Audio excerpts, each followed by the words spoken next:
হচ্ছে। আপনি একটাই সাউন্ড বাঁধুন, শিল্পী যখন গজল গান আপনার হাঁটাহাঁটি করতে লাগবে না। শুনুন, আমরা শিল্পী, আমরা নন মিউজিক আমরা গাই। গজল প্রোগ্রাম মানে নন মিউজিক হয়, সম্পূর্ণ গোলার প্রেশার উপর হয়। আমি তো গাইতে দেখতে পাচ্ছি, প্রেশার দিলে আপনার টেনে নিচ্ছে কেন?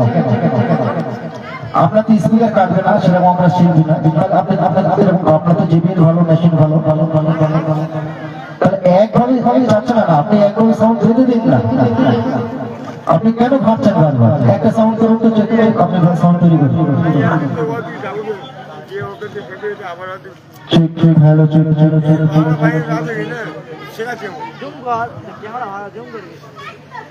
ও সাহেব